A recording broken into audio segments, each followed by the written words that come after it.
Assalamualaikum warahmatullahi wabarakatuh. Alhamdulillahirabbil alamin wassalatu wassalamu ala asyrofil mursalin sayyidina maulana Muhammadin wa ala alihi washabihi asmain amma ba'du. Semua bapak-bapak, ibu-ibu, teman-teman yang sangat saya hormati. Seperti kita tahu dalam bab fikih, perkhilafan ulama itu rahmat. Ya, saya ulang lagi, perkhilafan ulama itu rahmat. Contohnya ya ini, saya ulang lagi ya. Nomor 11 itu. Wasani asyar iku assalamu. Ya, terus di sini disebut wa aqalluhu iku assalamu alaikum, pakai al, assalamu alaikum. Wal asohu te kaul sing asoh iku jawazu salamun alaikum, olahe nglafatno mu salamun alaikum. Terus kultu Dewi Imam Nawawi al asoh al mansus la yujziuhu wallahu a'lam. Jadi menurut Imam Rafi'i boleh salamun alaikum, tidak pakai apa? Al. Itu juga diklaim sebagai al asoh. Tapi menurut Imam Nawawi yang al asoh harus assalamu alaikum, tidak boleh salamun alaikum.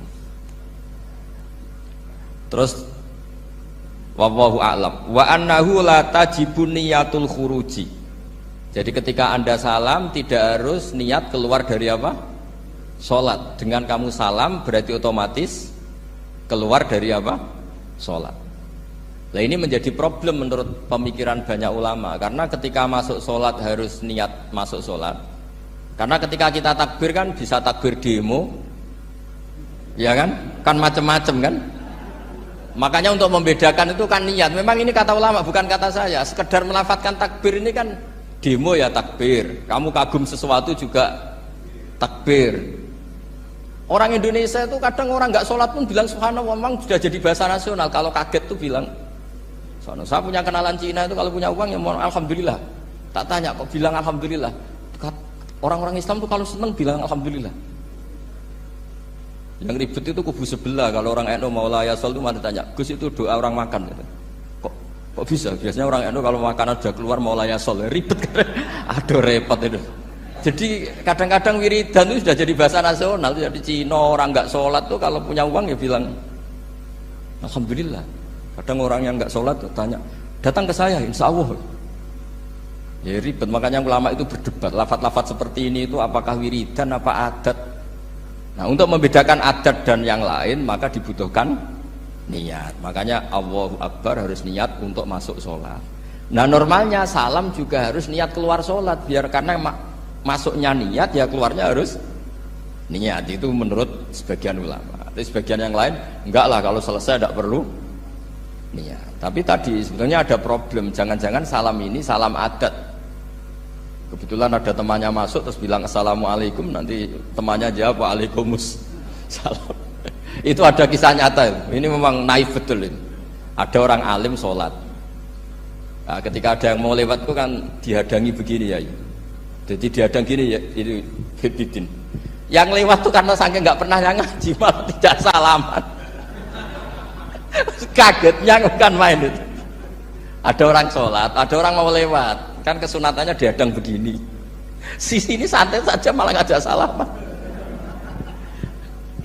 Terus ribet, ngadepi orang nggak tahu itu ribet. Ya tambah bingung kan, diliwati saja bingung, apalagi sekarang diajak salaman.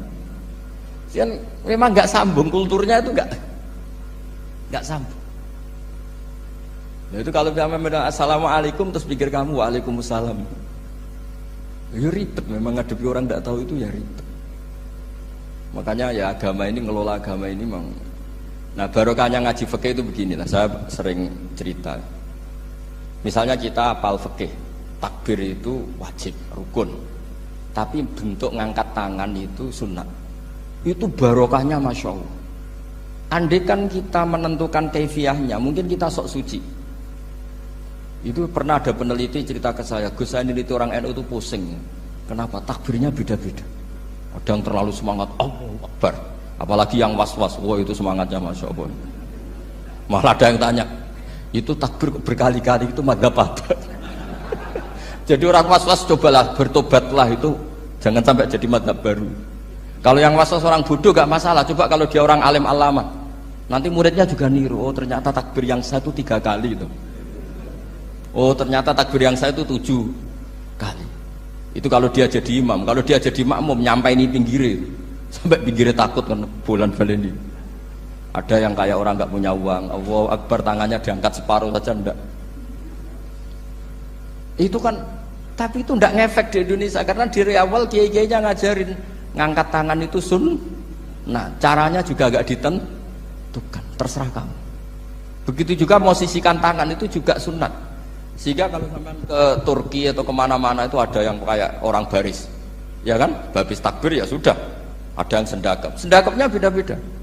Ada yang nutupi iga yang hilang katanya, sampai begini. Ada yang santai begini.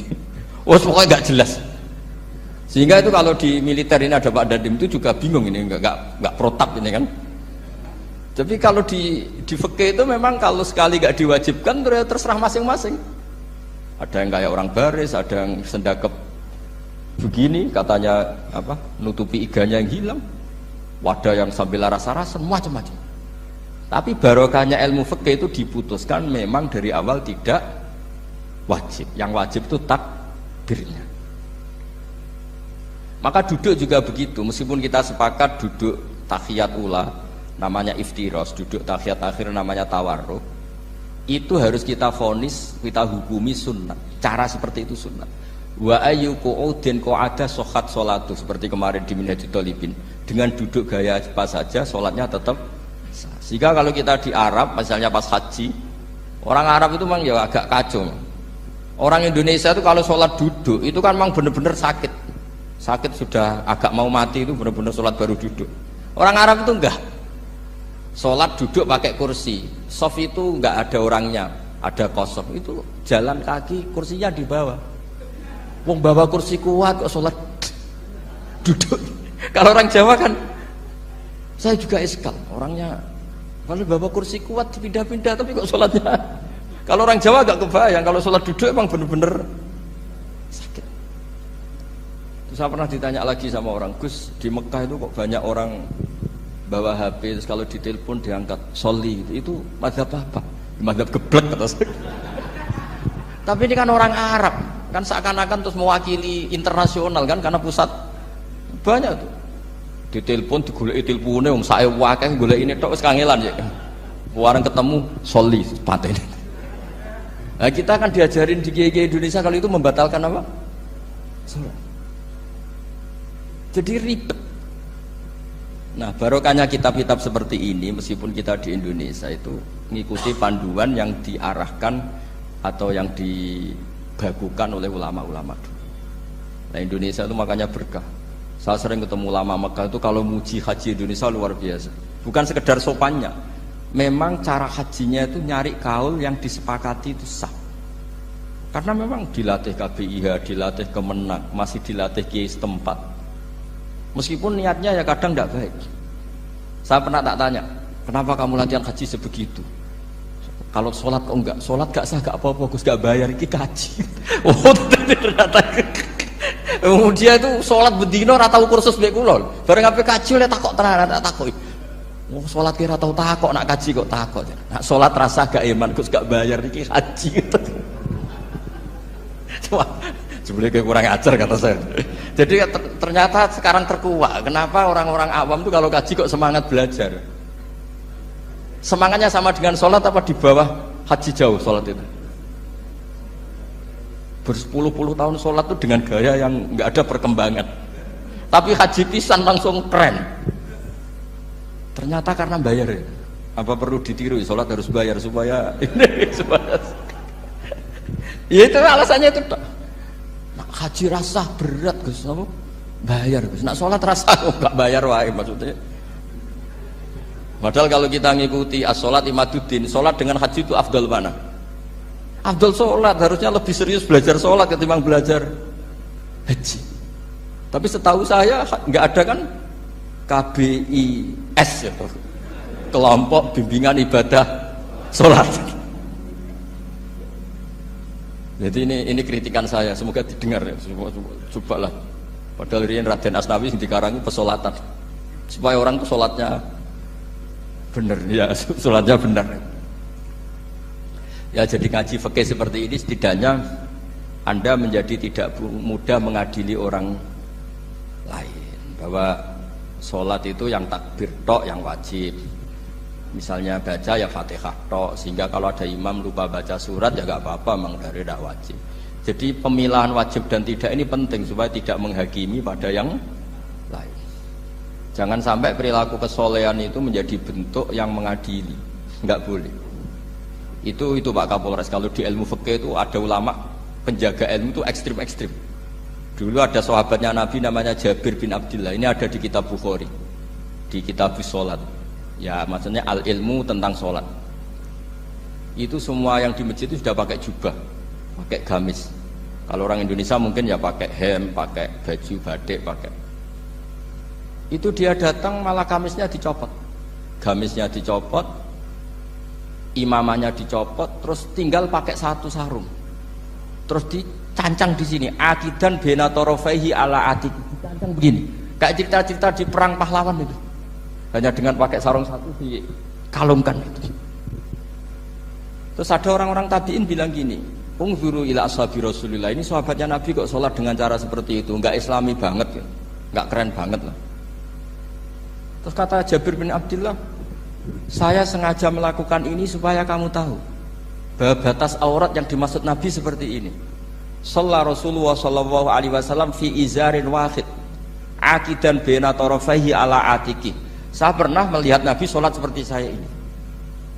Tapi barokahnya itu akhirnya diketahui kalau batas auratul rajul hanya mabena surah war rukbah. Andai kan tidak ada perilaku Jabir seperti ini, orang akan ngira bahwa syaratnya sholat itu harus pakai jubah, syaratnya sholat harus pakai hem. Akhirnya orang-orang yang kebetulan tidak pakai jubah, tidak pakai hem bingung. Misalnya dia katoan seperapat, pakai kaos, neng tengah hutan, rasa sholat, ngaku ranggo jubah, ribet kan? Artinya apa? Ilmu ini harus dijaga konstitusinya, barokahnya perilaku Jabir ini, orang tahu batas aurat. Jadi yang lainnya itu mukamilah atau kesunatan. Nabi juga seperti itu. Semua sahabat itu tawaf itu musyatan, berjalan. Tapi Nabi sebagai tokoh dan pas itu sehat. Saya ulang lagi, pas itu sehat. Ini hampir semua ulama bilang pas itu Nabi sehat. Nabi malah naik unta. Itu kata Imam Nawawi dalam kitab Masbu', Nabi naik unta itu lebih afdol ketimbang yang jalan. Padahal trennya ibadah kan al-ajur bi qadrit ta'ab. Karena apa kata Imam Nawawi? Itu menjadi konstitusi ilmu bahwa syarat sahnya tawaf tidak harus jalan. Andai kan Nabi saat itu kok ikut jalan, maka dikira di antara syarat sahnya tawaf harus jalan. Maka kita kebingungan ketika pakai kursi roda karena tidak punya rujukan hukum. Tapi barokahnya Nabi pakai berkendara, orang menjadi tahu oh Nabi itu berjalan itu tidak menjadi syarat sah. Berkendara juga boleh. Ya ada juga sahabat yang sengaja omong-omongan, maksudnya tawaf kan kudune meneng wiridan, tapi ada aja omongan untuk menunjukkan kalau ngomong itu tidak membatalkan tawaf. Sampai seperti itu ulama menjaga konstitusi ilmu. Makanya nyuwun sewu kayak kita ini yang anaknya tokoh, apalagi ini di sini ada Gus Albab, termasuk ada saya, yang anak-anaknya tokoh itu memang sudah harus mulai biasa lah. Karena dulu kalau soleh kebangetan itu ngel-ngel orang. Abu Bakar, saya tak cerita Abu Bakar itu soleh banget. Saking solehnya itu ini gak akan ada yang niru, saya yakin. Beliau itu hari pertama diangkat khalifah, hari berikutnya masih dagang di pasar. Singkat cerita ditegur supaya tidak usah dagang, dicukupi negara.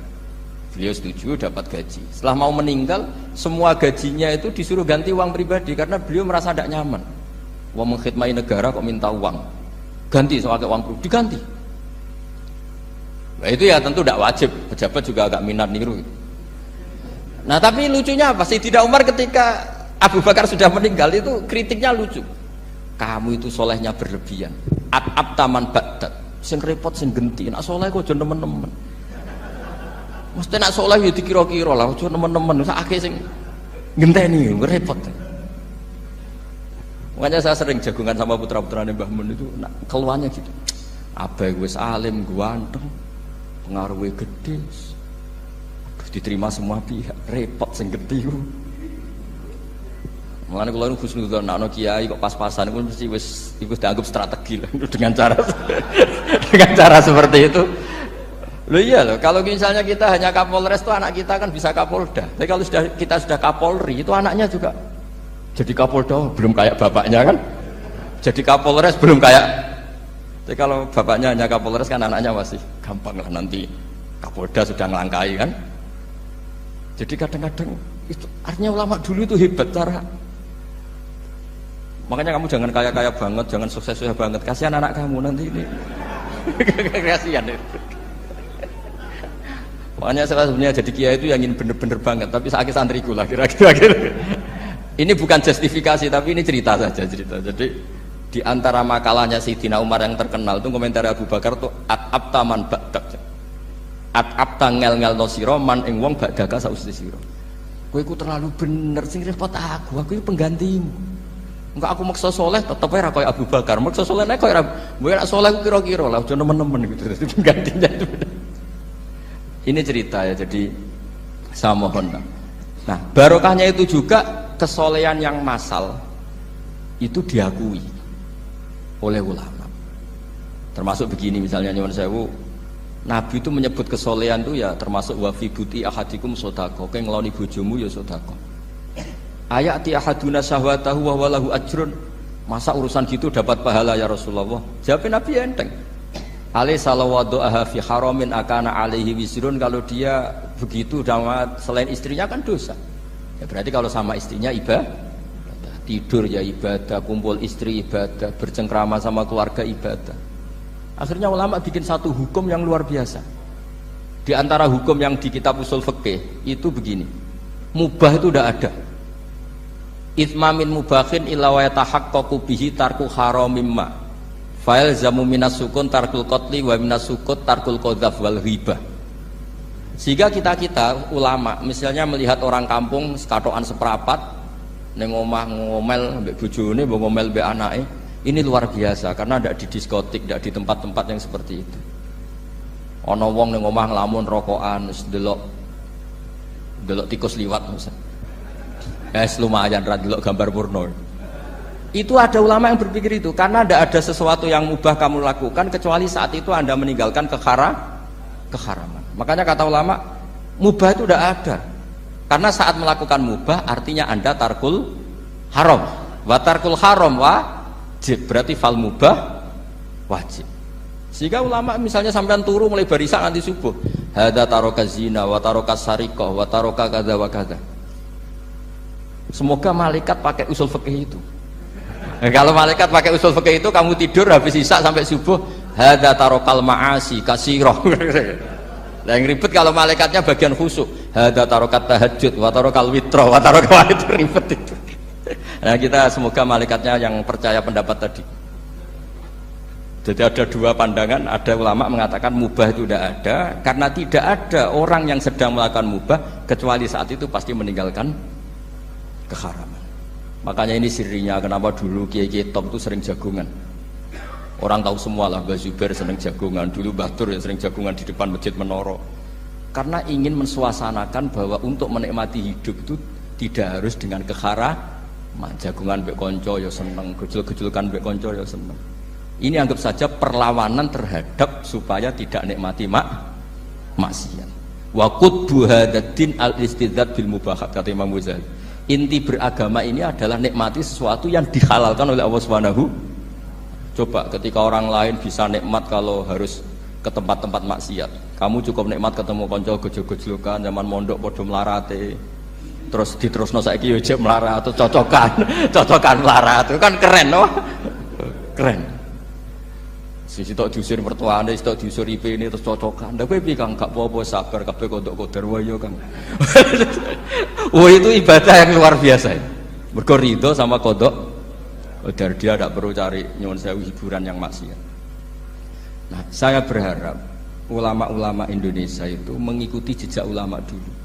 Ulama dulu itu kalau ibadah itu ya seperti itu. Jadi jangan hanya melihat ini semalaman kok tidur, tidak witir, tidak tahajud. Oke, dia memang nggak afdol, nggak sempurna lah, macam kiai pas-pasan lah kan. Tapi ya jangan lihat tarokal witro wa tarokat tahajud, tapi kamu juga harus lihat tarokal dahab ila nikla wa tarokat dahab ila mahalil mak. Siapa yo sekali-kali muji orang susahnya apa sih? Suudzon itu dikurangi, sekali-kali muji orang lah. Jadi kalau ada orang tidur, hada tarokal ma'asi, alhamdulillah. Meskipun ya rada damu-amu sidik tarokal ma'asi wa tarokat to'at, ya sudah lah, gak apa-apa lah. Tapi, nah di sini terus kualitas. Nah, dengan cara itu Anda bisa membaca Quran secara fasih.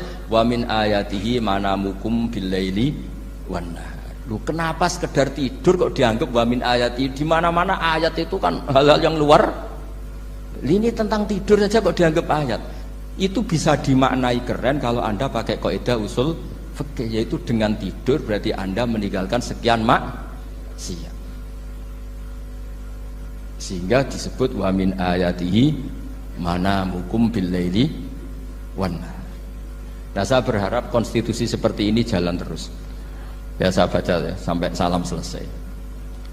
Wa akmaluhu assalamualaikum warahmatullahi marroten yaminan wasimalan.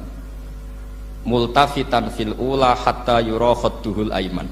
Tapi itu hanya akmal ya. Jadi ukuran paling sempurna kalau salam itu melengak ke kanan sampai dengan pengandaian ini bisa dilihat dari belakang. Tapi tetap saja itu ukuran apa? Akmal, tidak menjadi syarat sah. Jadi ya sampai melengak gini sampai kira-kira terlihat dari apa? Belakang. Tapi ukuran itu tetap akmal hatta yura khadduhul aiman. Wa fisaniyah saat terusnya alisar terus nawian assalam alaman an yamini wa yasari minal malaikati. Dia meniatkan salam itu kepada orang-orang di sisi kanannya mulai malaikat dan manusia dan jin. Wayan wil imamu assalama alal muqtadin wahum arrodda aleh wahum yanwauna napa arrodda aleh. Jadi wahum yanwuna arrodda aleh. Jadi imam niat salam untuk makmum, makmum niat membalas salamnya apa? Imam. Tapi itu saya ulang lagi hanya akmal. Terus asal isya asar tartibul akan kama dzakarna. Jadi pentingnya, jadi jangan kira terus ngaji kalau wasunanuhu wa akmaluhu tidak penting. Itu penting sekali. Barokahnya status akmal dan sunnah ini kita tidak mudah menvonis orang lain karena kita tahu ibadah itu hanya berstatus sunnah. Coba kalau nggak ada ketentuan itu, kita akan mudah menyalahkan orang. Salam kok orang melengak belas itu sholatnya sah atau orang? Padahal dari awal melengak itu statusnya hanya sunnah. Kemudian untuk penutup supaya ini clear ya, saya pernah baca di Syarah Bukhari yaitu Fathul Bari. Nabi itu kalau setelah salam itu mukbilan biwajihi alal hadirin. Jadi Nabi langsung menghadap ke timur. Andikan Indonesia menghadap langsung ke timur. Tapi uniknya para syurahul Bukhari itu menganggap itu tidak satu sunnah yang tidak jadi satu sunnah yang permanen. Tapi kata para syurahul hadis, siapapun boleh melakukan gerakan yang bisa memaklumatkan kalau sholat itu selesai. Saya ulang lagi ya, jadi Nabi menghadap ke timur kalau di konteks Indonesia itu sebagai bentuk maklumat, ini loh sholat saya sudah. Karena takutnya apa?